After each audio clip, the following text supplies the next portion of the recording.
Olá a todos, sejam bem-vindos. Nessa aula eu vou falar sobre o românico e o gótico. Vou fazer uma introdução explicando os principais momentos, como diferenciar e entender esses dois estilos que coroam a Idade Média. Estão na Baixa Idade Média, especialmente do ano 1000 até 1400, 1500, quando se inicia o Renascimento. Então, portanto, eu irei apresentar os principais pontos, apesar de ser um panorama, será uma aula muito extensa, muito densa, onde eu deixo aqui mais claro como reconhecer e como iniciar os estudos desse período tão fabuloso que acaba sendo confundido por muitas pessoas quando iniciam os seus estudos na história da arte e, claro, também na história da arquitetura. Lembrando que outras aulas mais profundas estão disponíveis no Arte Culturas, no meu curso, na minha plataforma para assinantes, e vocês têm a possibilidade de experimentar 7 dias gratuitamente e decidir, né, pela assinatura, e que com certeza será aí de grande proveito para aqueles que querem estudar a história da arte. Então, sem mais delongas, vamos ao vídeo. Bom, em primeiro lugar, vamos ver a situação da, do mapa da Europa nesse período, aproximadamente aqui no ano 1000. Nós temos algumas características que serão fundamentais para entendermos esse processo de uma forma resumida. Claro que existem muitos pontos a serem vistos, é, e fica impossível de entrar com maior profundidade nesse momento. Então, eu vou falar de alguns pontos mais importantes.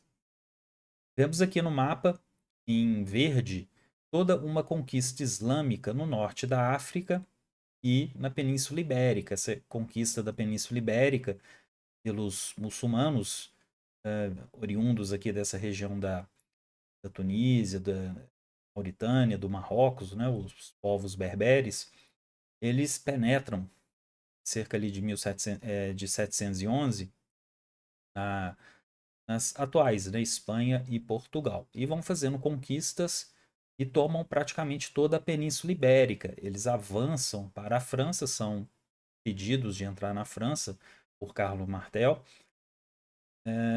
mas eles se estabelecem aqui na Península Ibérica. Vai se dar o processo de reconquista. Esse processo de reconquista da Península Ibérica se inicia aqui pelo norte da Espanha, e também vai se estendendo por Portugal. Portugal vai adquirir a sua independência no século XII, no início da Era Gótica. Então, o movimento, né, o estilo românico, que já tem suas características que antecedem essa época lá do período carolíngio, vamos ver aqui alguns detalhes, é o período da Reconquista. É o período também onde o gótico começa a ascender, quando Portugal adquire sua independência. Isso tem tudo a ver com a história do Brasil, com a nossa história, porque estamos ligados a isso. Uma boa parte da história do Brasil se liga, obviamente, à história desses povos. Outro ponto importante a perceber é o Império Bizantino está de pé. Nós temos o Império Romano Oriental, capital Constantinopla. E também os muçulmanos estão aqui pressionando as fronteiras, a época das cruzadas, então os reinos católicos fazem alianças para defender as terras santas, né, a Terra Santa, e, e também vai acontecer guerras entre os cristãos, né, obviamente. Então é um período onde também os vikings aqui no norte já estão praticamente cristianizados. Então encerra-se aquela fase, aquele período das invasões normandas de povos pagãos. Então a Igreja Católica ficou, né, ao sul ali com a pressão islâmica e ao norte com a pressão dos normandos, até que os normandos fossem aí cristianizados. E além dos islâmicos, dos muçulmanos e dos normandos ao norte, certamente nós temos os povos que vinham do Oriente, eram povos que não eram católicos, eram povos pagãos que foram gradualmente se convertendo ao catolicismo ou à Igreja Ortodoxa, até que isso culmina com a própria formação da Rússia, com ali os seus primeiros czares. Então é importante lembrar que a Europa inteira não é católica ainda, existem esses pontos de tensão, esses pontos de conversão, existem religiões, povos pagãos que ainda praticam rituais de sacrifício humano, entre outras coisas, que são, obviamente, contra a moral da civilização judaico-cristã, da civilização greco-romana, que se forma ali no início da Idade Média, com a ascensão do cristianismo. Então, por isso que a Idade Média é algo muito complexo. Não podemos pegar a Idade Média e colocar tudo como 1000 anos de trevas. Muitas coisas aconteceram. Essa região de Constantinopla e diversas cidades aqui do mundo italiano, entre outros, gozaram de uma prosperidade por causa da economia, por causa do comércio. Né? Então são situações bem diferentes. Nós não podemos comparar o que acontecia na Irlanda ou em outras partes mais ao norte com o que acontecia aqui no mundo mediterrâneo, um mundo oriental aqui, mas muito mais próspero. Também em 1054 ocorre o cisma da igreja. A igreja católica se divide em duas, sendo o lado oriental a igreja ortodoxa e o lado ocidental a igreja católica apostólica romana. Isso vai ser importante porque o lado oriental vai conservar as características bizantinas da arte bizantina, enquanto que o lado ocidental da Igreja Católica Romana vai desenvolver essa linguagem que vamos entender aqui do românico. O românico vai ser um estilo internacional que vai se espalhar aqui pelo Ocidente, conservando um pouco ali do bizantino, mas existe essa essa ideia, né, que vai se expandindo aqui, principalmente a partir da França, né, mas visivelmente na Itália, Portugal, em Espanha. Então, é um período também que a Idade Média não pode ser vista exatamente como aquilo que nós entendemos de uma forma estereotipada, nosso ensino, a Idade Média como Idade das Trevas. Por quê? Esse é um período aqui da Baixa Idade Média que há o desenvolvimento de escolas, abadias, universidades, hospitais, asilos, orfanatos, ou seja, edifícios fundamentais que vão compor a paisagem das cidades. E também toda uma estrutura ligada à caridade que vai modificar consideravelmente todas as camadas sociais do mundo ocidental, algo que não tinha parâmetro com a antiguidade. Na antiguidade haviam as origens dos hospitais, dos sanatórios, né? Também haviam locais de abrigo para crianças, mas nada comparável com o que vai se desenvolver através no mundo cristão medieval. Então é um grande avanço nesse período. E ao longo da aula eu vou comentar sobre essa influência das cruzadas na Terra Santa, porque as relíquias das cruzadas vão influenciar diretamente a construção das catedrais, a ampliação dessas grandes catedrais para que os fiéis possam ter acesso a essas relíquias sagradas de acordo com a tradição. Então nós vamos entender como que a arte e a arquitetura vão proporcionar o desenvolvimento de cidades, ampliação dessas igrejas, novas estruturas serão pensadas em decorrência disso. Tudo isso se une àquela ascensão das cidades, uma retomada do comércio. Nós vamos ver as ordens militares religiosas, como os cavaleiros templários. Tudo isso vai ser de extrema importância nesse período. Então, simbolizando aqui, coroando artisticamente, nós vamos ver o românico como ascensão de todo esse período aqui do ano 1000, que é o período das cruzadas, onde se iniciam as cruzadas, que estão tanto aqui na Terra Santa, aqui no Oriente, mas também que ocorrem na retomada, aqui na reconquista da Península Ibérica, também está aí dentro do contexto das cruzadas. É importante lembrar que educação era a partir da leitura da Bíblia, especialmente. Então, em um mundo onde havia uma instabilidade pelas invasões bárbaras, pela queda do Império Romano, era muito difícil se conservar grandes bibliotecas, grandes centros de estudo no Ocidente. Enquanto que no Oriente, lá em Constantinopla, essa tarefa ficou mais fácil, porque Constantinopla não sofreu essa pressão das invasões bárbaras como sofreu o Ocidente. E também no Império Bizantino, em Constantinopla, nós temos aquilo que vai dar origem às universidades, hospitais também. Nós vamos ter essas estruturas lá no Império Oriental. Mas no Ocidente, a única instituição possível para manter essas escolas, essas instituições de ensino era a Igreja Católica, através dos seus conventos, dos seus mosteiros, e o trabalho de cópia dos monges através das iluminuras. E eram textos não só sagrados, obviamente, eram também os textos clássicos que vieram da antiguidade, de Grécia e Roma, especialmente. Matemática, filosofia, astronomia, geometria, não é? Aquilo que será depois condensado também no trivium e no quadrivium, nas artes liberais. Posteriormente, o desenvolvimento acadêmico da medicina, do direito e da teologia, nas universidades, também são contribuições da Idade Média para ampliação do conhecimento. E como havia comentado, é o período das cruzadas.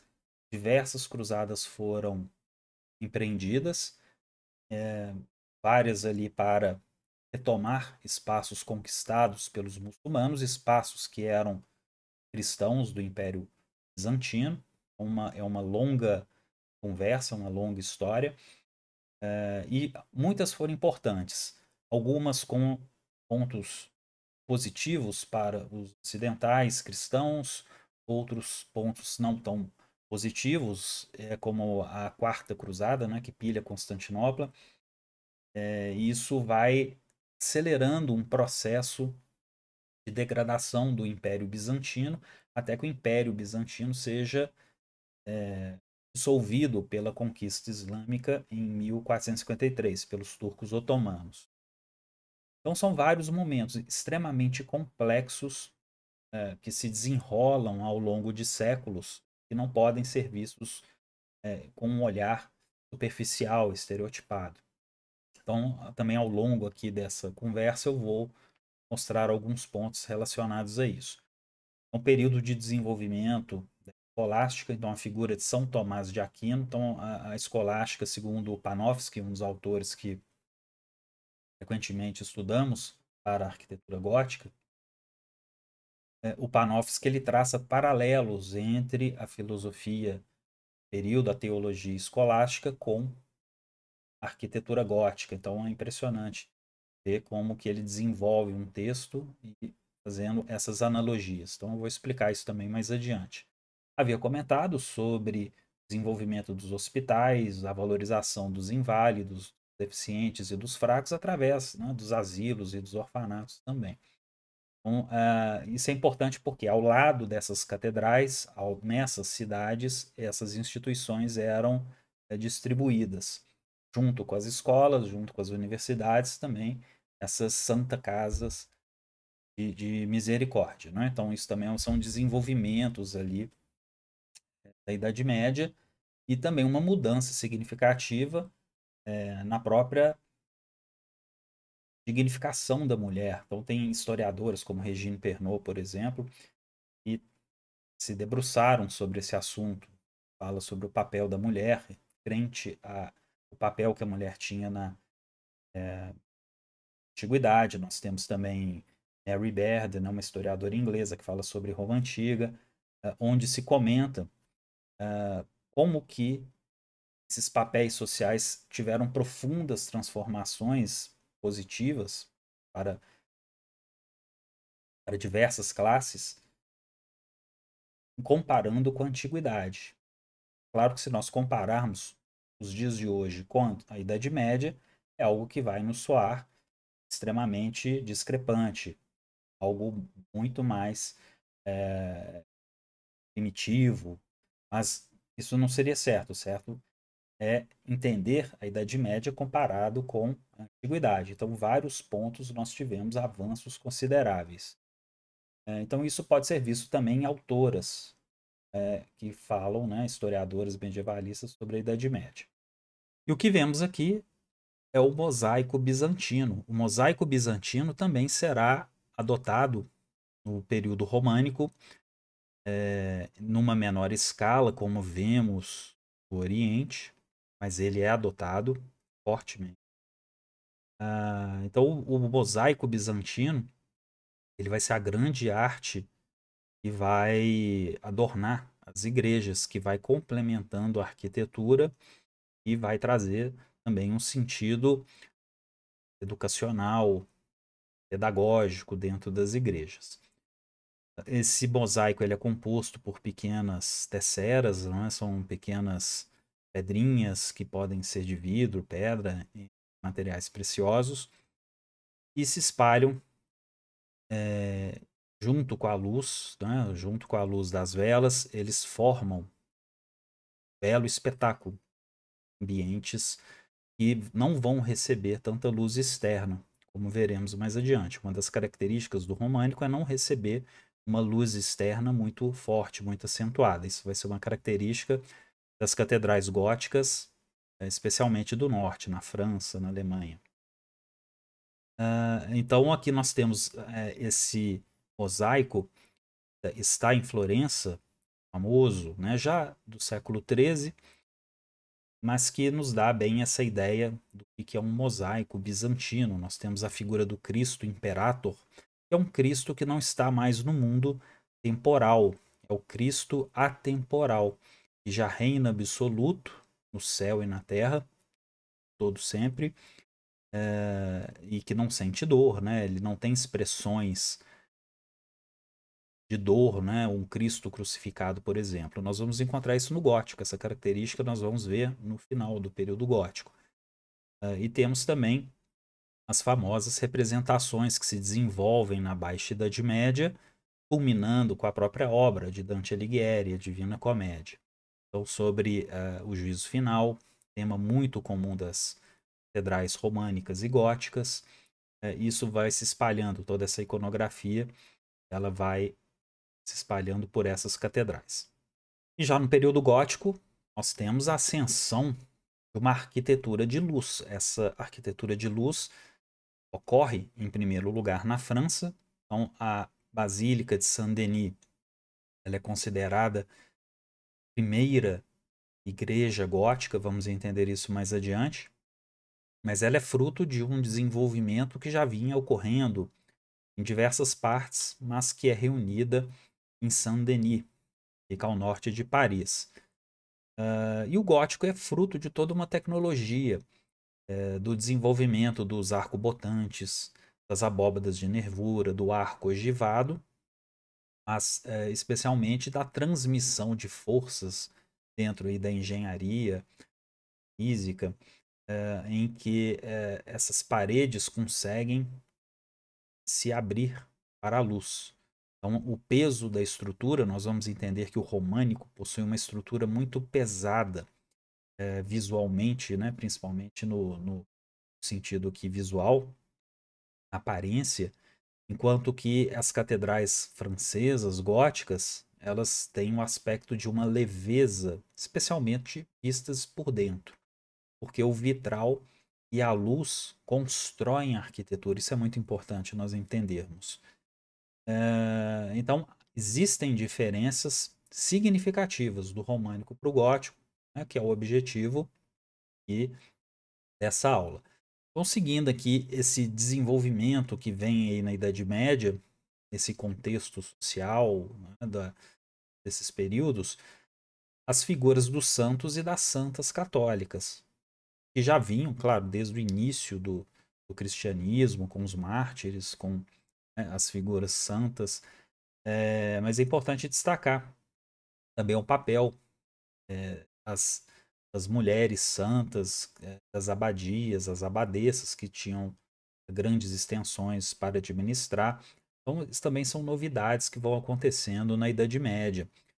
As mudanças sociais são tremendas, em diversos pontos mais organizados, e onde o comércio também vai penetrando, e essa estrutura social religiosa também vai penetrando com a educação, com uma série de elementos. Costumes da antiguidade vão sendo abandonados. Aqueles costumes que vimos no Império Romano, escravidão, por exemplo, a escravidão ela não é eliminada completamente na Idade Média, claro. Ela continua acontecendo no mundo islâmico, no mundo oriental, em diversos pontos ali do Mediterrâneo cristão. Mas é claro, a escravidão ela vai ser praticada em todas as culturas mundialmente, tanto na África, quanto partes da Europa, quanto no Oriente. Isso é interessante ver. Mas que a servidão ela é um elemento que é desenvolvido na, na Idade Média e que passa a ser ali também parte daquela estrutura que estudamos também ali e vai culminar no feudalismo. Essa mobilidade social também é interessante, uma eliminação de castas, de elementos que vemos, por exemplo, no Oriente. Não era possível que uma pessoa pobre e fosse adotada pela igreja, né, uma criança abandonada, e era deixada em um orfanato, ela poderia receber a educação, poderia ascender socialmente e chegar a grandes posições, né, posições de destaque na sociedade. Então, isso é uma mobilidade social e é desenvolvida na Idade Média. Claro que tem todo o sentido de nobreza, né, e que se desenvolve ali com os povos bárbaros, especialmente, com a ideia dos patrícios na Roma Antiga, mas essa mobilidade social, ela também vai fazer parte do mundo medieval. O direito à honra, mestres de ofícios com títulos e respeito. Então, isso é muito importante porque tem a ver com as artes liberais e as artes mecânicas. Os mestres construtores, isso que nós vamos entender como artes mecânicas, que vai ser fundamental para uma divisão de pensamento com o Renascimento. As artes liberais, elas são disciplinas de estudo do trivium e do quadrivium, que tem a retórica, a gramática, dialética, temos a astronomia, a geometria, a aritmética e a música. Então, essas são as artes liberais, é aquilo que se estudava no currículo das escolas antes das universidades e também durante ali os períodos mais avançados.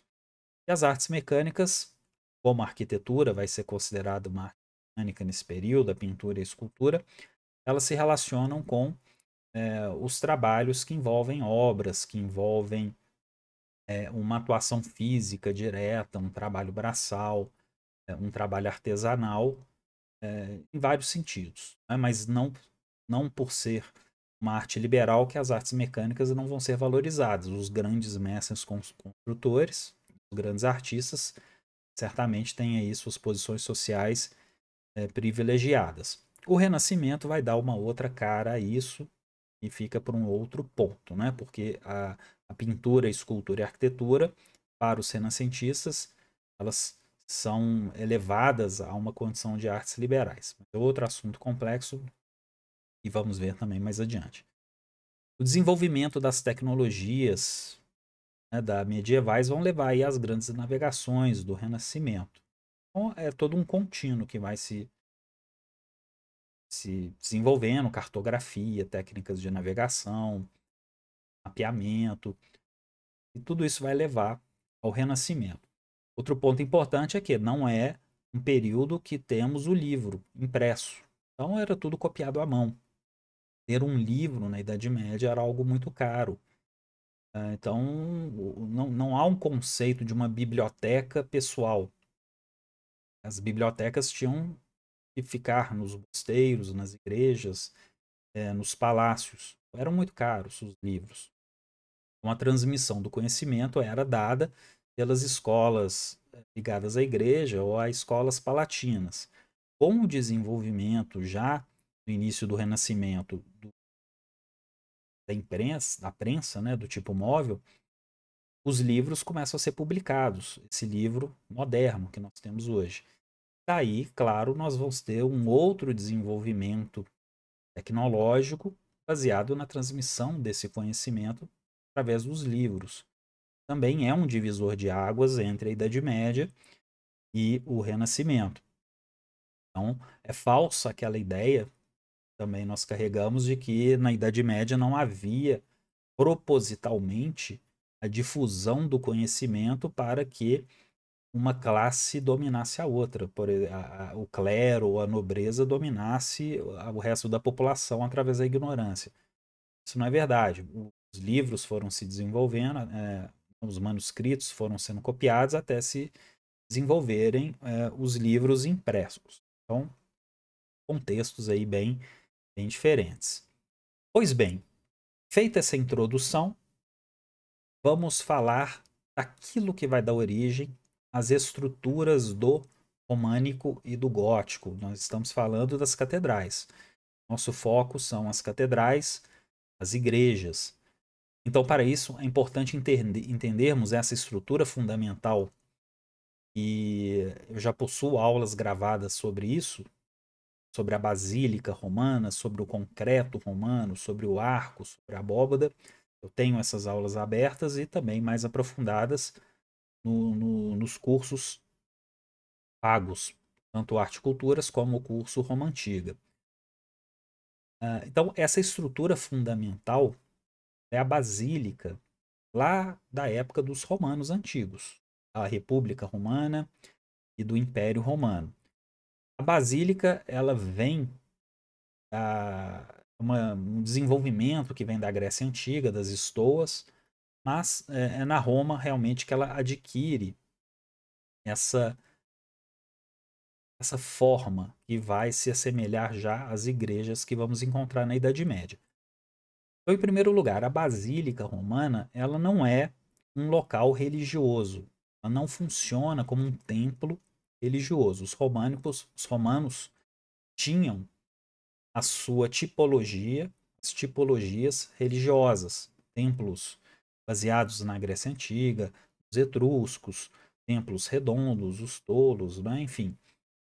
Então, a basílica era um espaço especialmente dedicado a questões jurídicas, administrativas e de comércio também, mas especialmente jurídicas. Então, esses grandes salões que vemos aqui nessa ilustração, vemos aqui a Basílica de Constantino ou de Maxêncio, que fica no Fórum Romano. Essa grande estrutura em arco e concreto que vai ser um dos grandes diferenciais da Roma Antiga. É o que sobrou dessa antiga Basílica de Constantino. A parte maior, o pé direito maior, ainda ruiu. Então, o que nós vemos aqui ainda não é a maior estrutura, e já cedeu. É realmente algo impressionante. Quem chega aqui na parte aqui do solo, do nível do solo, fica impressionado com a amplidão desses espaços. É algo que os romanos atingiram como nenhuma outra civilização, graças ao quê? Ao concreto pozzolano, um concreto vulcânico. Eles desenvolveram extremamente forte à prova d'água, se enrijecia com contato com a água. Então, associando o concreto com os arcos de volta perfeita, esses arcos redondos, e a técnica de construção de abóbadas, especialmente a abóbada de berço, essa abóbada arredondada, que vamos ver aquela melhor, e também as abóbadas de aresta, que são junções de abóbadas de berço. Os romanos vão conseguir construir edifícios enormes, entre eles o Coliseu. Então, essa é a basílica que vai dar origem aos edifícios de grande proporção da Baixa Idade Média, da Alta Idade Média, mas especialmente da Baixa Idade Média. A basílica ela se divide em algumas partes fundamentais. A primeira, mais importante, é a nave central. A nave central é o grande salão, e esse grande salão geralmente era encabeçado por uma estrutura semicircular que vemos aqui, conhecida como ábside ou abside, depende aí da pronúncia. Poderiam ter outras estruturas semelhantes à abside em alguns pontos, né, que, por exemplo, as literaturas também vão apontar o termo hemiciclo. Então, a abside ela vai caracterizar geralmente essa ponta da nave central. Essa ponta da nave central é justamente essa que vemos aqui na ilustração. Temos aqui a figura do imperador. Imperador, no caso aqui, Constantino. Essa escultura que havia aqui nesse local, ela está hoje lá nos Museus Capitolinos, em Roma, pertinho daqui. Ela foi transferida para lá, os pedaços, os fragmentos que sobraram. Essa abside vai ser convertida no altar da igreja, onde fica o Santíssimo, né, o sacrário. Portanto, no geral, o sacrário vai se localizar na abside, mas também poderia ter uma capela própria para abrigar esse sacrário. Ao lado da nave principal, nós temos as naves laterais. Essas naves laterais vão compor corredores laterais, nós vemos aqui na ilustração a nave central e as naves laterais justamente aqui, ladeando, né? Então, o que nós vemos aqui nessa ruína, que ainda está coberta pelas suas abóbadas, é justamente uma das naves laterais, essa que vemos aqui em cima, e ainda mantém a sua cobertura com abóbada, justamente essa que vemos aqui, e a cobertura da nave central e dessa nave lateral sul se perderam, né, conforme vemos aqui na imagem. Então, esse edifício ele foi se desenvolvendo ao longo da Idade Média. É um edifício bem interessante, porque quando o Império Romano ele se converte ao cristianismo, os templos, a arquitetura dos templos pagãos não era adequada para o culto cristão. O culto cristão ele demanda a presença das pessoas no seu interior, justamente pelo ponto máximo, que é a Eucaristia. Então as pessoas têm que participar, elas precisam estar dentro do edifício. E os templos pagãos, também por toda a conotação pagã, eles não agregavam de uma forma satisfatória. Então, para os cristãos, a arquitetura basilical ela foi a melhor arquitetura e abrigava toda né, as convenções, abrigava os ritos, a forma como a missa se desenvolvia.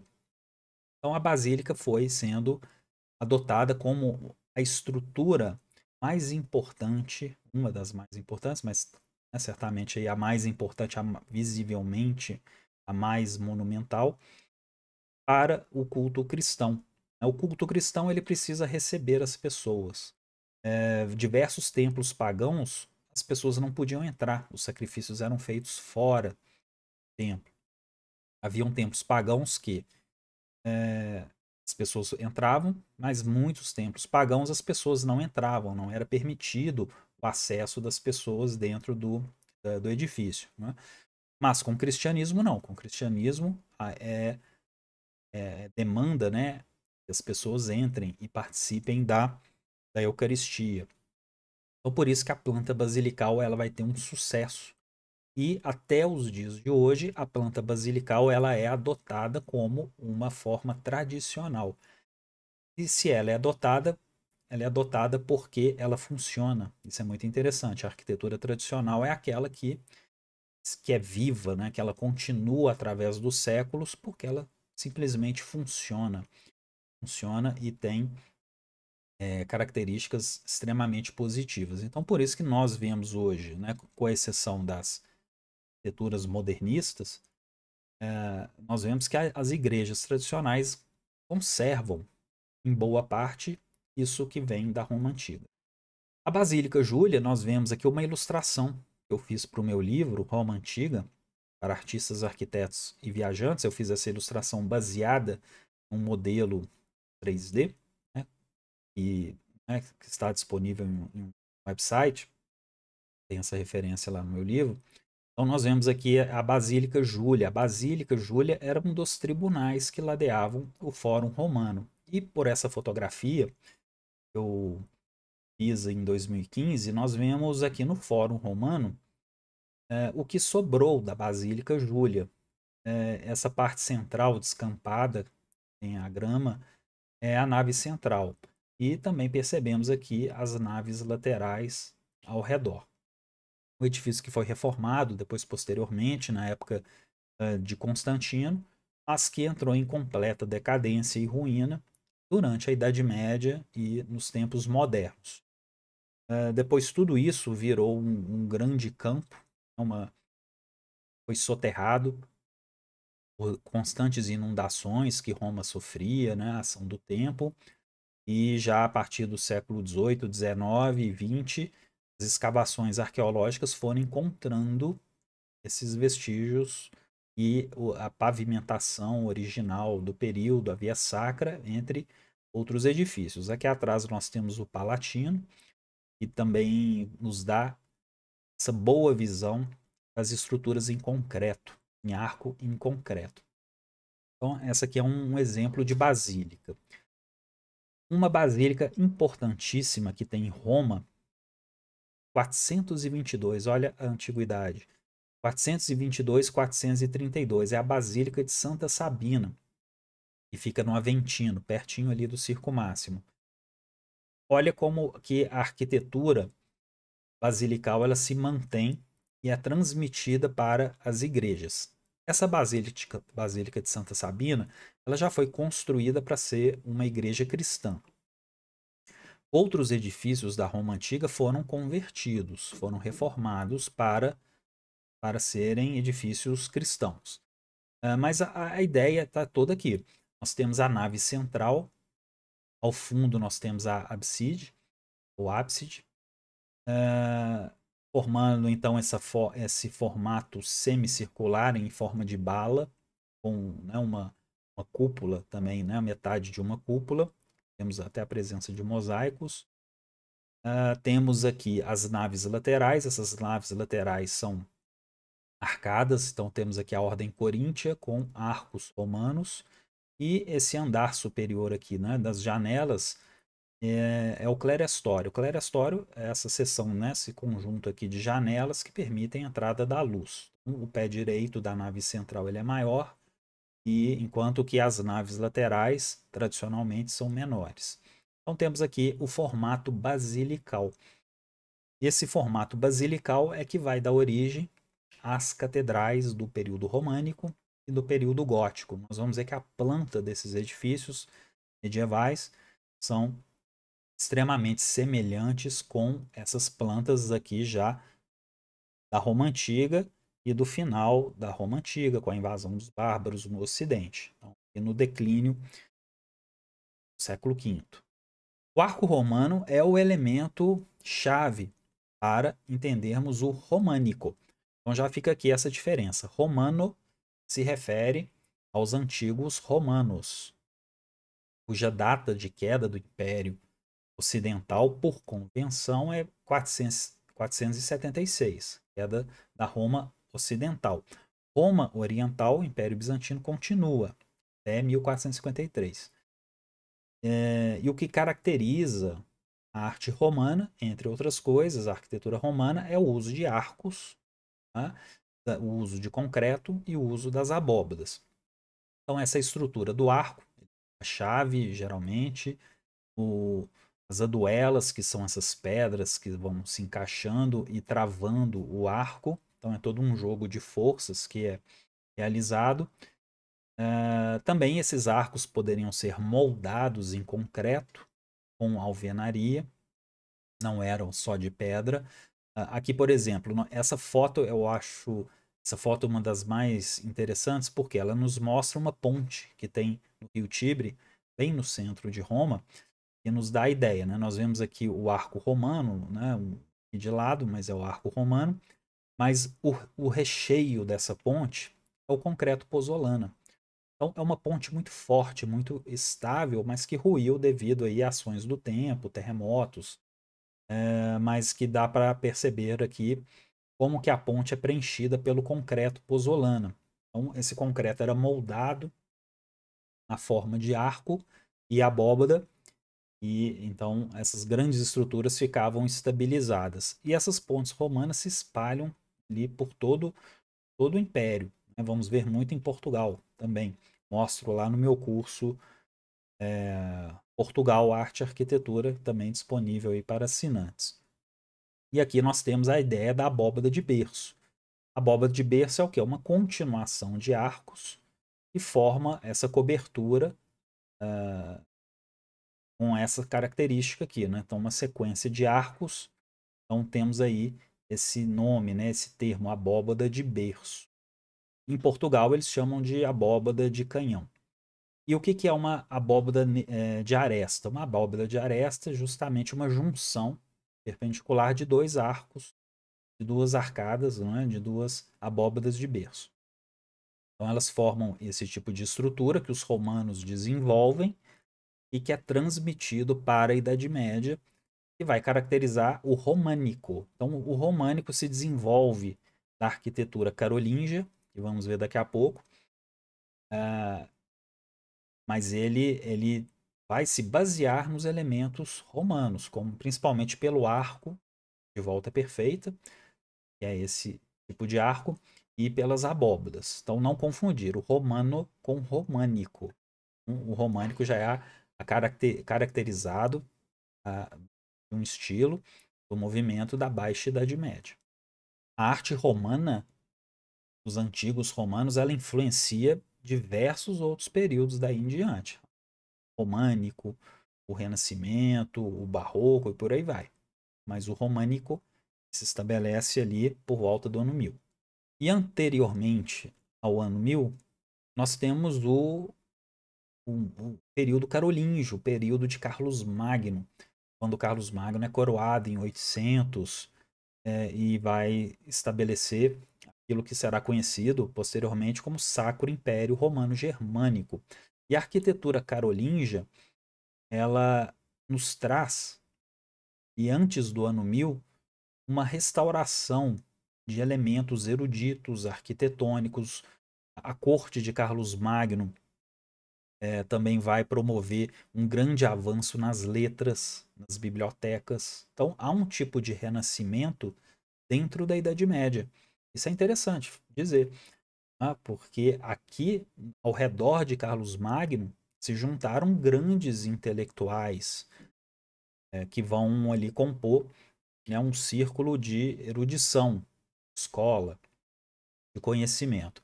Então, essa arte carolíngia, com seus arcos romanos, que também tem uma influência bizantina, tá, de Constantinopla, vai promover as bases do que nós vamos encontrar no românico. Aqui nós vemos a Catedral de Aquisgrano, Aachen, né, na Alemanha. Então pesquisem essa catedral com mais calma, imagens, para vocês terem uma ideia da grandiosidade. Muito se perdeu dela, então nós temos aqui esse núcleo central, que é essa capela palatina, que é original, né? Mas existem outros complexos que são de outras épocas, foram modernizados mais adiante. Também nós vamos encontrar nessa origem do românico a Santa Maria del Naranco, em Oviedo, na Espanha, de cerca de 848. Então, século IX, completamente dentro do período e do contexto da Reconquista. Né? A Reconquista da Península Ibérica parte do norte da Espanha, norte de Portugal, né? dos atuais Espanha e Portugal, e vai descendo até conquistar o Algarve, em Portugal, e Andaluzia, na Espanha. Então nós vemos já essas manifestações no norte da Espanha. Depois nós vamos ver a manifestação do românico em Portugal. O românico em Portugal é já o estilo da Reconquista. À medida que os cristãos vão avançando para o sul, tomando os territórios muçulmanos, ah, as construções românicas vão se desenvolvendo na Península Ibérica. E essa daqui, especialmente, na minha opinião, uma das mais belas, porque o românico nos traz algo do simples, do austero, algo também muito bruto, mas é de uma extrema beleza, aqui no caso de uma extrema harmonia. Algumas características já começam a aparecer, como o uso de contrafortes e, claro, né, essas arcadas vamos encontrar aqui. No caso, as arcadas estão mais prolongadas, mas nós vamos ver já uma retomada do uso dos arcos de volta perfeita. Muitas dessas igrejas, vale lembrar, eram policromadas, elas recebiam cores, eram pintadas, né? Essas cores foram se perdendo com o tempo. Então, nem toda a estrutura que nós vemos hoje são de pedra, pedra nua. Muitas eram pintadas, haviam cores, né? Mas isso podemos ver com mais profundidade em uma aula exclusiva sobre isso. Então, a arquitetura românica, retomando aquela ideia da basílica, para que a arquitetura românica alcance grandes dimensões, ela precisa ter uma parede muito forte, muito robusta. E para essa parede, né, como vemos aqui nessa ilustração, para que essa parede seja forte e robusta, para aguentar todo um peso e uma altura, ela precisa ser grossa. Nós vemos aqui nessa outra ilustração aqui, como que essa abóbada de pedra, ela precisa ter uma estrutura de parede, uma parede estrutural muito firme, muito grossa, o que vai impedir que as janelas sejam largas. As janelas vão ter que ser estreitas, muito curtas, pequenas, para que, claro, a parede tenha volume, né, para sustentar esse peso todo. Então, janelas pequenas para aguentar um peso estrutural muito forte. Também vai ser desenvolvido, retomado, o uso das abóbadas de pedra. Os romanos faziam abóbadas de concreto, pedra, especialmente de concreto. Isso vai ser, no Ocidente, abandonado durante um certo tempo, não havia riqueza, não havia desenvolvimento para a construção de grandes abóbadas, de grandes edifícios, na Alta Idade Média, em pontos ali do Ocidente. Mas a partir do período românico, a partir do ano 1000, essas abóbadas vão proliferar na arquitetura românica. E para que essas abóbadas de berço proliferem, elas precisam de uma estrutura muito forte.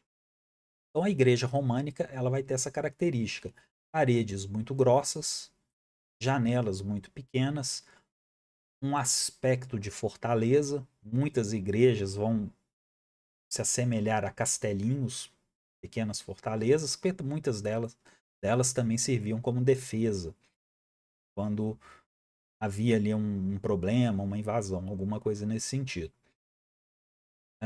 Então, aqui nós temos o básico, né, para começarmos a entender o românico. E chegamos aqui na Basílica de Saint-Sernin, né, em Toulouse, né, a fachada oeste. Existem algumas modernizações, tá? Mas o que é importante vermos? Né? A força dos contrafortes, né? Pelas setas aqui nós temos a ideia, como que a força, né, toda a estrutura ela é transmitida pelos contrafortes e as janelas precisam ser pequenas. Então a luz ela não é um elemento que constrói o interior das catedrais. O interior ele é iluminado por velas. Essas velas vão refletir obras de arte, mosaicos, algo, né, pinturas que estavam lá dentro. Já percebemos aqui o arco romano, o arco de volta perfeita, já se desenvolve, as fachadas, janelas, aberturas, né? Então, aqui os contrafortes bem pesados já estão dados. E a forma basilical. a ideia da nave central e as naves laterais.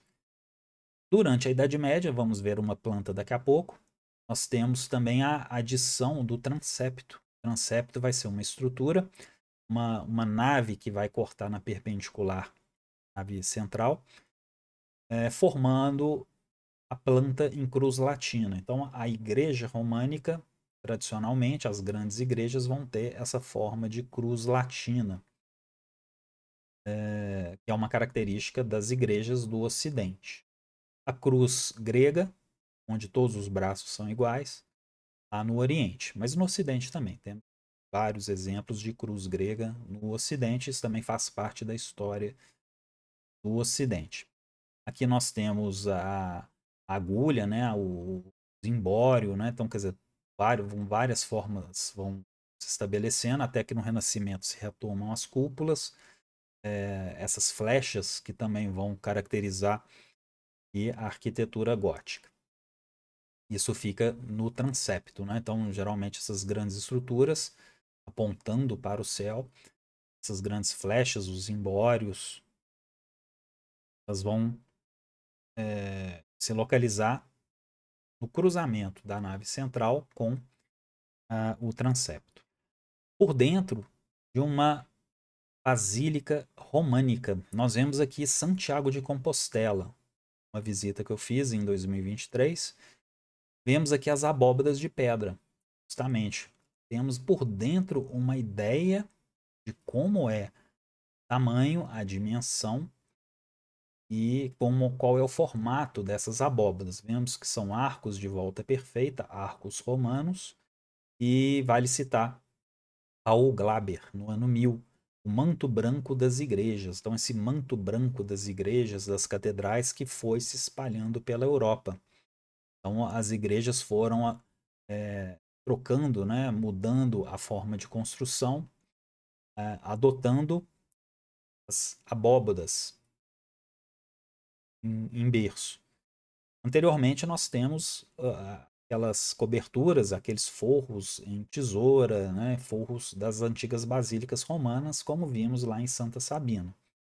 E depois, aqui no período românico, o que vai caracterizar a arquitetura românica é justamente também a adoção dessas abóbadas de pedra. Não quer dizer que todas eram de abóbadas de pedra, mas é uma característica fundamental da arquitetura românica. E nessa foto menor, nós vemos uma das naves laterais que também segue a mesma característica.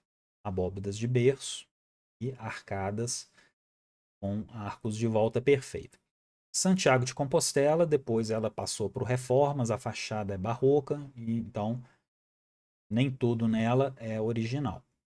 O altar também tem elementos barrocos e a sua fachada, muito famosa, também foi reformada, reconstruída no estilo barroco. E aqui uma imagem, duas fotografias que nos mostram o interior de Santiago de Compostela, românica, com os arcos de volta perfeita, a abóbada de berço, porém a sua fachada externa, conforme havia dito, reformada para o barroco. Então, dentro aqui por trás dessa porta, desse pórtico, dessa portada do período barroco, nós encontramos a famosa porta românica, que ali está, mas que não pode ser fotografada. Também explico isso em outros momentos. Mas essa fachada ela já é barroca, ela já possui toda a ornamentação do período barroco, de uma das fases do barroco espanhol. Aqui em Portugal, um dos melhores exemplos é a sede de Lisboa. O românico, quando estudamos história da arte em geral, gótico, toda a linha do tempo, a nossa bibliografia sempre foca mais na Itália, claro, por razões óbvias, na França, na Inglaterra, na Alemanha, e Portugal e Espanha, mas especialmente Portugal, que tem toda ligação com a história do Brasil, é muito pouco citada. Então vale a pena estudar a história de Portugal, porque nós vamos encontrar tudo isso em Portugal de uma forma muito rica. Né? Inclusive eu tenho um curso, né? Portugal, Arte e Arquitetura, auxiliar. E aqui na sede de Lisboa, nós vamos ver aqui as abóbadas de berço. Aqui a sede de Lisboa ela passou por reformas principalmente após o terremoto, em 1755. A sede de Lisboa continuou em reformas aí até o século XX. Mas podemos ver as características fundamentais do românico, não é? A presença da nave central, esse grande pé direito com abóbadas de berço, os arcos romanos. Temos aqui esse nível, que é uma galeria, né? Lá no período gótico nós vamos ver o trifório. Então aqui nós temos a galeria, essas galerias atualmente abrigam a parte do museu da Sé, e ao fundo a abside.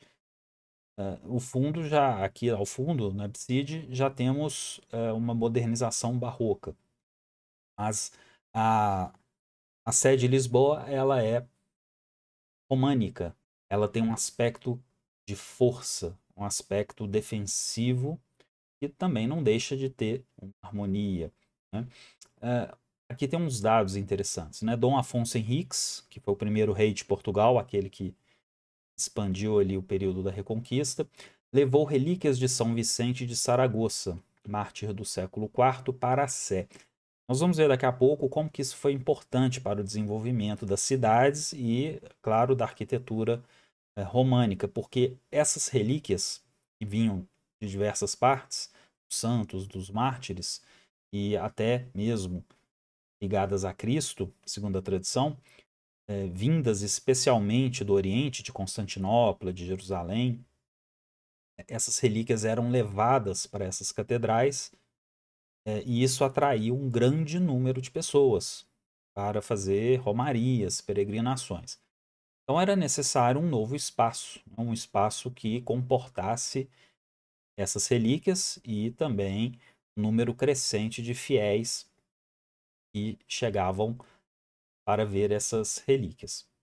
E essas relíquias eram depositadas justamente nesses espaços, essas pequenas capelas que vemos ao redor da abside. Então temos aqui na planta, né, nós vemos aqui a planta de Santiago de Compostela, todos esses espaços. Né? Então aqui de uma forma geral explica uma grande basílica românica. Então vamos ver aqui com um pouco mais de detalhes.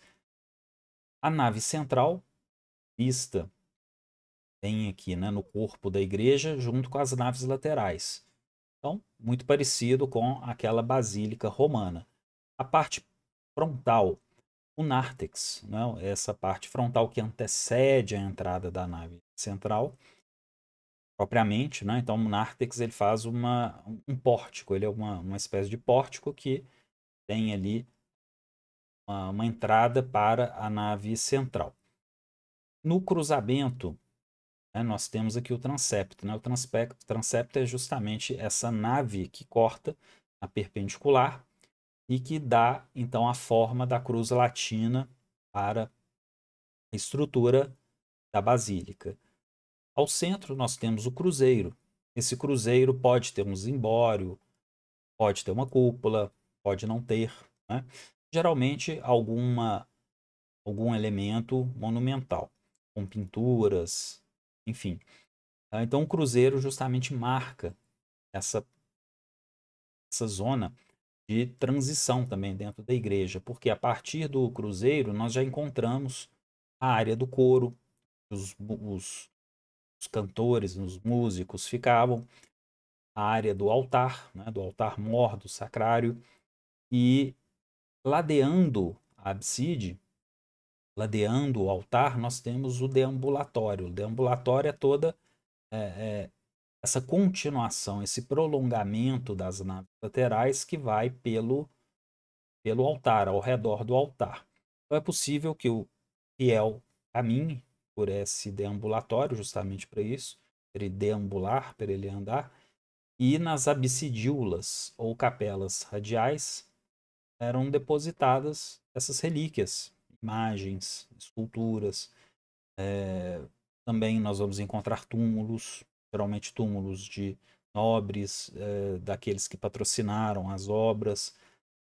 Então, essa aqui é uma estrutura fundamental, uma estrutura básica que nós vamos encontrar em diversas outras basílicas, derivada da Basílica Romana. Então, aqui é uma evolução dessa Basílica Tribunal da Roma Antiga para Basílica Cristã. Também abaixo aqui do cruzeiro, do altar, serão construídas também criptas para os corpos, para os túmulos. Muitas dessas basílicas são construídas sobre uma outra igreja antiga, então é possível ver camadas históricas, né, e por aí vai. Outro ponto importante é o Papa Gregório VII, né, que ali por volta de 1200, 1085, que foi o principal promotor da expansão do românico. E essa expansão do românico vem lá da regra de São Bento, de Cluny, dos cistercienses. Então, uma unificação do catolicismo. Vamos lembrar daquele Igreja Católica acha, né? Então, a Igreja Ortodoxa no Oriente, a Igreja Católica Apostólica Romana no Ocidente. Então, ela vai unificando no Ocidente essa estética do românico, com o resgate dessa arquitetura ocidental romana, com também influências do bizantino, né? Mas uma diferença significativa já do bizantino, e também um período em que a igreja busca uma independência e um poder separado, um poder que não tenha uma interferência muito forte dos poderes locais. A igreja passa por diversos momentos, então reis e príncipes e nobreza interferindo, né, nesses destinos da igreja. Então, principalmente aqui com os cistercienses, a igreja adquire aí uma condição maior independência sobre seus domínios, né, sobre as suas leis, né, suas ordens. Então, o período de cruzadas ele vai intensificar esse processo, porque as cruzadas vão, ao mesmo tempo que levar à guerra, né, essa guerra ela é trazida tanto pelos muçulmanos e também ela é levada pelos cristãos, porque existem territórios que estão sendo perdidos e ganhados. Né? Então, quer dizer, há uma intenção islâmica de penetrar a Europa e os cristãos com uma intenção de retomar territórios que antes eram bizantinos, que eram cristãos. O Egito, por exemplo, né? Mas especialmente a Terra Santa, né? E, claro, a Península Ibérica. Então, essas rotas de peregrinação vão surgir e essas rotas de peregrinação vão trazer essas relíquias. Essas relíquias vão ser compradas, ser roubadas. Existem relíquias, né, que, segundo a tradição, são verdadeiras, outras relíquias foram falsas, né, falsificadas. Então, isso é um papo, é uma conversa muito difícil, né, muito delicada, muito controverso. Mas trabalhamos aqui com a tradição. Então, a tradição tem aí as suas relíquias sagradas. E essas relíquias sagradas, então, transportadas nessas rotas de peregrinação, nas guerras presentes, né, entre tantas coisas, e então eram levadas para essas catedrais, para essas basílicas. E para proteger, um exemplo é a Ordem dos Cavaleiros Templários. Nós também vamos ter a Ordem de Santiago na Espanha, né, o famoso Santiago Matamoros, fazendo aí toda essa papel aí da Reconquista, e os Cavaleiros Templários já numa escala maior, né? Os Cavaleiros Templários já atuando praticamente em toda a Europa e na Terra Santa, né? Protegendo Jerusalém. E aqui é a sede de Lisboa. Vamos ver o românico aqui nas suas características. Temos um aspecto de fortaleza, é uma estrutura muito forte, janelas muito pequenas, uma penetração muito pouca, muito baixa da luz, os contrafortes que se acentuam na fachada, então dando mais ainda um aspecto de fortificação. Essa rosácea são modernizações posteriores, ela não é original do românico. Uma arcada também com arquivoltas, nós vamos ver as características do românico com essas arcadas formando essas arquivoltas, assim como nós vemos aqui na torre, né? Sinos. Então isso marca bem aí a característica da SES de Portugal, sede do Porto, sede Braga, sede Coimbra e a sede Lisboa.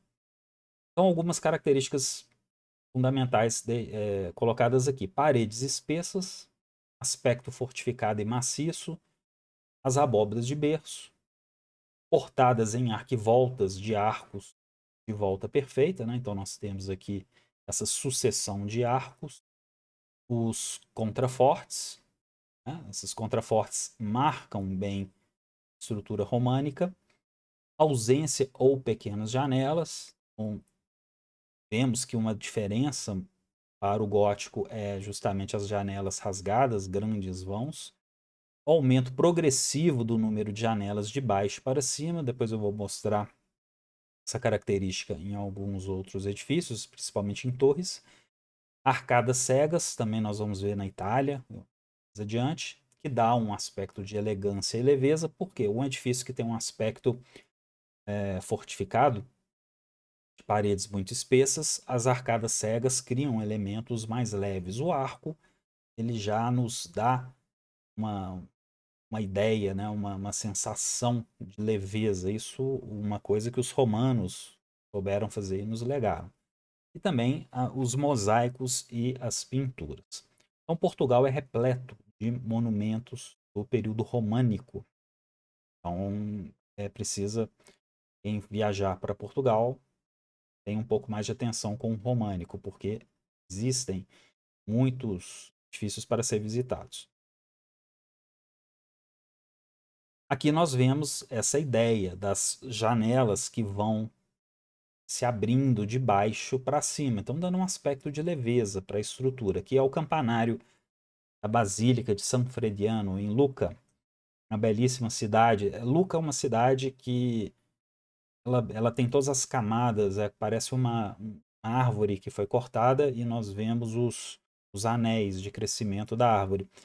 Então, desde a cidade romana, com cardos e decumanos, muralhas romanas, as muralhas medievais, as muralhas renascentistas, até a cidade moderna. Então, Lucca realmente uma cidade fascinante. Então, essa característica, né, que vai subindo, né, uma coluneta no vão, depois duas, né, então duas e vai subir, passando para três, né? Enfim, essa característica também ela é marcante aqui no românico. No românico também vão se desenvolver grandes torres. Essas torres passam para o período gótico. Então, cidades vão desenvolver não só construções religiosas, como campanários, mas também construções civis. Vemos lá em San Gimignano, na Itália, uma cidade que tinha mais de 70 torres. Hoje restam 15, 14, se eu não me engano. E essas torres eram de uso residencial, né, de uso civil. Então é bem interessante ver como que as alturas também eram atingidas nesse período. E o românico, ele é ornamentado. Nós sempre vamos ver em destaque o românico como aquela pedra bruta, crua, exposta.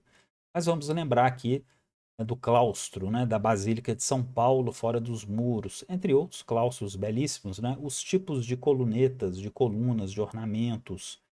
Então, os italianos, em especial, vão ter sempre, né, historicamente, esse cuidado com a arte, com o design, com a arquitetura, e isso pode ser visto aqui, na própria, esse próprio trabalho de pedra, né, de cantaria, esses trabalhos escultóricos de detalhes ornamentais, existem alguns, né, nem todos esses edifícios têm modernizações, não tudo é original, mas aqui nós temos uma boa ideia de um claustro do período, né, românico. Então os italianos na Toscana, né, vão desenvolver um românico diferente daquele feito na França, diferente do que é feito na Inglaterra, Portugal. Então, na Itália, existe, né, uma tradição de escolas, de famílias, de artesãos que vai levar aos desenvolvimentos do Renascimento. Havia comentado sobre o românico e as suas ideias iconográficas, como o juízo final, temas da Virgem Maria. Então é muito comum vermos, aqui no caso, a Catedral de Autun, França, a ideia do Cristo fazendo um julgamento, separando as almas que vão para o céu, do inferno, a presença dos demônios, puxando as pessoas para o inferno. Aqui nós temos a arquivolta, né? Então a característica, né, do período românico, as arquivoltas, arcos de volta perfeita. Temos os capitéis historiados, né, que contam alguma história. Durante a Idade Média, o coríntio continua sendo usado, o jônico continua sendo usado, aquelas ordens lá da greco-romanas, mas também existem influências que vêm dos povos germânicos, que vêm também de estilos orientais, especialmente ali com as cruzadas, influência das cruzadas, mas há um aspecto mais comparado com a arte clássica, mais rudimentar. Isso é justamente aquilo que eu falei no início. Vemos aqui nesses detalhes. Não são figuras de corpos perfeitos como vimos lá na Grécia clássica ou na Roma antiga. Mas isso é justamente por causa das invasões bárbaras. Então, os povos germânicos foram penetrando e houve, de fato, um declínio de técnicas artísticas, ao mesmo tempo, uma falta de riqueza, uma falta de incentivo, né? Uma paralisação de obras monumentais durante um certo tempo na Alta Idade Média. Então, foi natural que também se perdesse habilidades e escolas também não existiam em diversos lugares para que artesãos tivessem uma manutenção de uma arte clássica que também, obviamente, tem a ver com mudanças culturais e religiosas. Então, para a Idade Média, para a Alta Idade Média, não havia sentido fazer esculturas como as greco-romanas. Havia um receio da idolatria. Então, até que a teologia medieval católica acerte a questão das imagens, dos ícones, o que é idolatria, o que não é idolatria, nós vamos ver esse barbarismo na arte medieval como um todo, né? Uma influência também dos povos normandos, né? Enfim. Quanto que lá na cultura bizantina também nós vamos encontrar também a migração para aquelas formas mais dos ícones, né? Dos ícones bizantinos, e a escultura vai ser desestimulada, né? Justamente por essas questões. Mas isso também é um assunto mais complexo que vamos ver mais adiante em aulas mais aprofundadas. Essa é a fachada ocidental da igreja de Saint-Étienne, abadia dos homens em Caen, né, na França.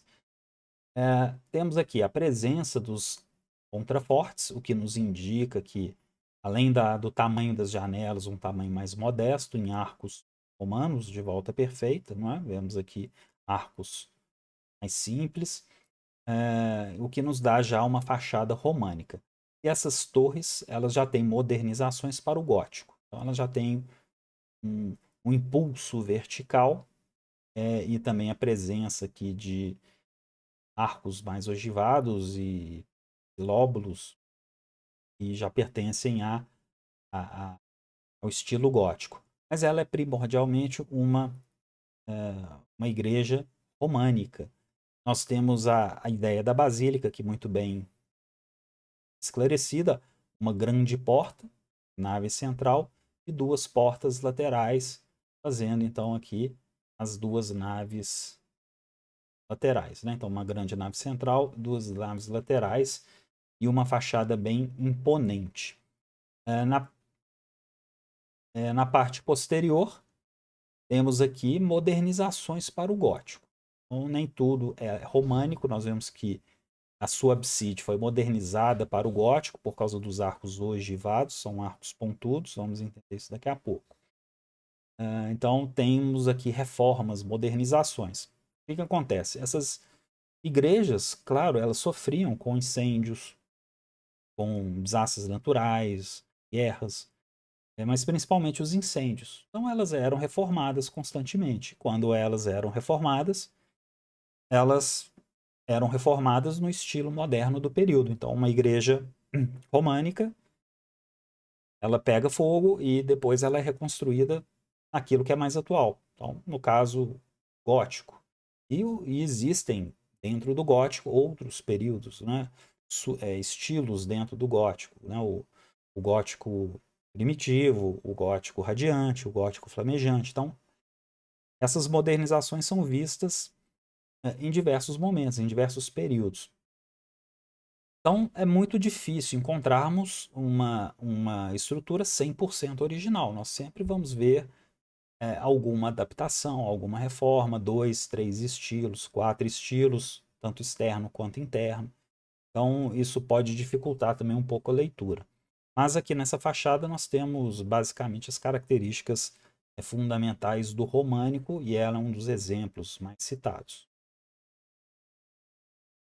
Ela por dentro já nos dá também a ideia principal dos arcos romanos, de volta perfeita, né? Vemos aqui, inclusive aqui pela ilustração. E depois nós vamos ter essas modernizações, especialmente do período gótico, com abóbadas de nervura, dividida em 4 ou dividida em 6.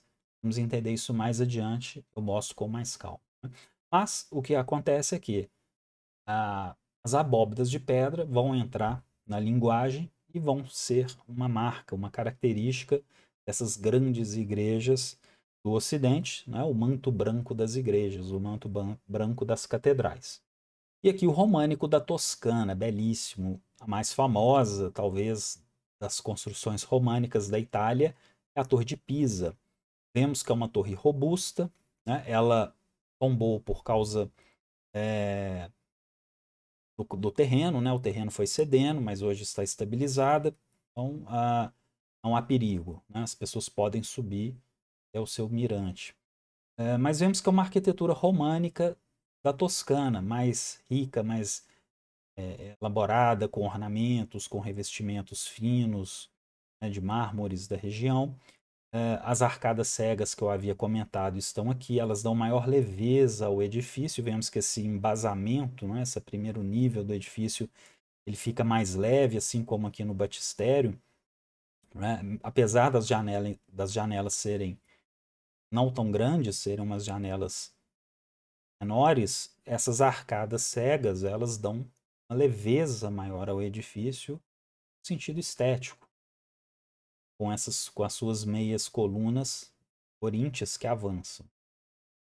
Vamos ter também aqui, né, a presença dos arcos romanos que vão avançando, né, mas sempre com paredes sólidas e uma estrutura muito, muito sólida. Então, o complexo aqui, né, de Pisa, o Campo dos Milagres, ele é composto, né, ao fundo aqui a Torre de Pisa, ao centro a Basílica, com a nave central, as naves laterais, então aqui a planta está aqui muito bem colocada, uma grande basílica com transepto, e temos aqui a cúpula, né, e ao fundo a absíde. E aqui nessa parte posterior, esse edifício cilíndrico, que é o batistério, então também uma tradição do norte da Itália, e da Toscana, como Florença também tem, né, esses batistérios, os locais para batismo. E nesse período medieval eram de extrema importância. Nos dias atuais nós não vemos mais edificações imponentes só para, né, para os batistérios. Isso já foi agregado dentro das igrejas. Né? Mas é claro que aqui é um outro período, com peregrinações, com uma importância própria ali da sua época. Aqui também vale ressaltar que esse andar superior do batistério já foi modernizado para o gótico. Então nós temos o primeiro nível com arcadas romanas, e esse segundo nível nós já encontramos aqui esses frontões, esses pináculos e aqui também janelas com os elementos góticos, porque foi terminado, foi concluído posteriormente. E nessas outras fotografias, vamos ver aqui com muito mais detalhe e precisão, a basílica dividida em 3 naves. Então, a nave central, com essa porta maior, e as 2 naves laterais. Também é uma característica do românico na Itália, no norte da Itália, na Toscana, essas colunatas. E muitas vezes também encontramos o jogo de fachadas cegas. Então, nós temos aqui colunatas com essas arcadas cegas, formando aqui um conjunto arquitetônico visualmente mais harmônico. Se fosse uma parede contínua, o edifício teria um aspecto mais pesado. E essa foto menor nós vemos a parte traseira da basílica, justamente a abside, que também repete elementos que encontramos no campanário, que é a Torre de Pisa. As janelas são pequenas, então formando aqui as características essenciais do românico como um todo. Podemos ver aqui em maiores detalhes também o transepto e a cúpula, que também foi terminada, já tem modernizações para o gótico no seu tambor. São Miguel no Fórum, em Lucca. Vemos que em Lucca também encontramos essas mesmas características que vimos em Pisa, do românico em Pisa, com arcadas cegas, que também nos remetem à mesma arquitetura, ao mesmo período que nós vamos ver do românico em Pisa, né, que também em Lucca, com as suas colunetas, formando então esses andares aqui na fachada frontal, assim como na fachada lateral, e as arcadas cegas, com a ordem coríntia se destacando. Vemos que o campanário ele se destaca da fachada frontal, ele já está ali anexado ao transepto. Encontramos aquela característica da torre e das janelas que vão se abrindo, né? Então nós temos aqui uma janela aberta, depois 2 janelas com uma coluneta interna, 3 janelas formando aqui 3 vãos, né, separados aqui, um grande vão, mas separados por 2 colunetas, formando então 3 aberturas. Isso configura aí uma leveza também à torre. Então a cidade de Lucca também vale destacar que aqui no Fórum, né, no São Miguel no Fórum, era o antigo Fórum Romano da cidade. A cidade de Lucca ela é espetacular para se estudar essa evolução na Itália da cidade da antiguidade, do Império Romano, para a cidade medieval. Também nós vamos encontrar nos pórticos e em outros pontos os frisos também do românico no norte da Itália, com finos acabamentos em pedra. Mas as características do românico podem ser vistas como as arquivoltas, no caso, arquivoltas muito bem decoradas, bem detalhadas, que em outros pontos também nós vamos encontrar policromia. Em Portugal, nós temos a Rota do Românico. A Rota do Românico é certamente um dos destinos para quem vai conhecer a arte medieval em Portugal. Eu comento no meu curso sobre Portugal, Arte e Arquitetura, com mais profundidade a respeito dessa rota e de outros edifícios românicos em Portugal. Existe também aí nas redes sociais a Rota do Românico. As pessoas podem seguir esses conteúdos. Basta procurar Rota do Românico, Portugal. E temos aqui no caso um exemplo, né, de Cabeça Santa e o Mosteiro de Sete, que nos dão essa visão do românico rural. O românico rural ele tem dimensões mais rudes, ele é mais simples comparado com as catedrais, com as igrejas dos grandes centros urbanos, mas também nos confere aquela característica, essas características que vimos de forma geral no românico, presença quando as igrejas atingem dimensões maiores com contrafortes, mas estruturas pesadas, pequenas janelas, as arquivoltas que também estão presentes, né? Bom, então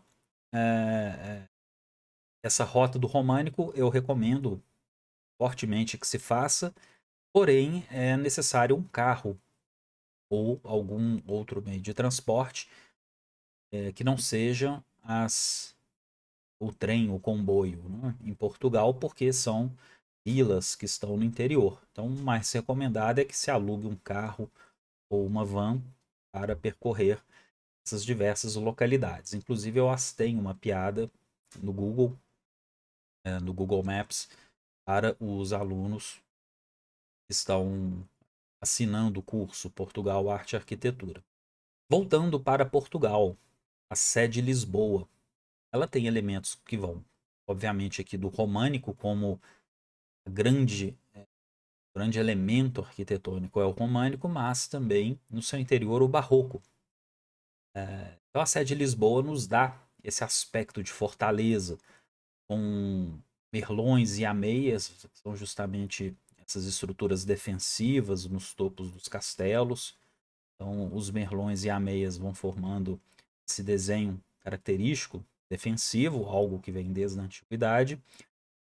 Essa rosácea são modernizações posteriores, mas nós vamos ver as arcadas da fachada, tanto aqui as arquivoltas da grande porta central, quanto e das torres sineiras.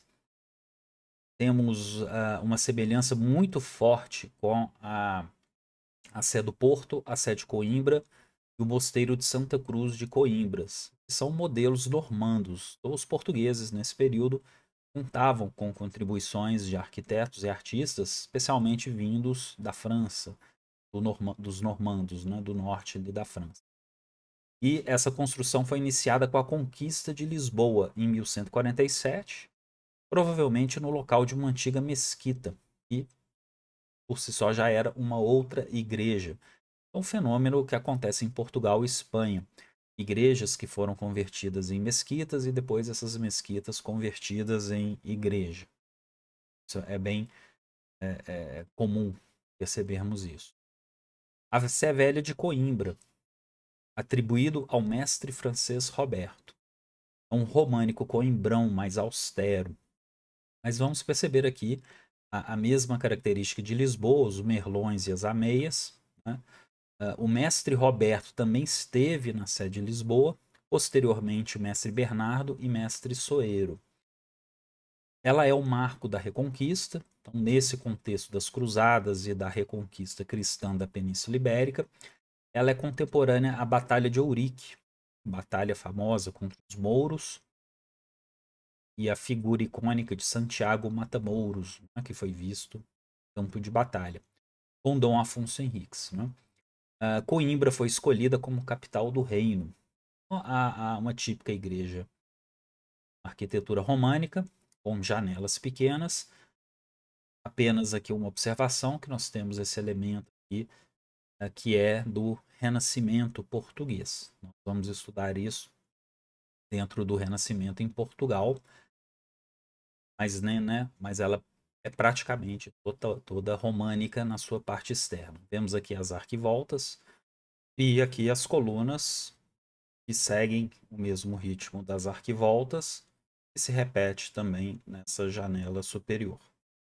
Em Pisa, o interior de Pisa, vemos que seguimos com a tradição italiana dos forros com caixotões. Vemos que não é uma abóboda de pedra, como nas grandes catedrais francesas ou como essas em Portugal. Em Pisa, também nós vamos encontrar modernizações para o gótico. Vimos que o gótico nos dá essa modernização, tanto no externo, mas também aqui no interno, com esses arcos ogivados. Mas a forma basilical está dada e os arcos de volta perfeita românicos também estão aqui presentes. Então, o interior da Basílica de Pisa, uma nave central, duas naves laterais, ao fundo o abside, o clerestório, formando aquela estrutura tradicional, vem lá do Império Romano, porém com modernizações, reformas posteriores que essas edificações sofriam ao longo do tempo.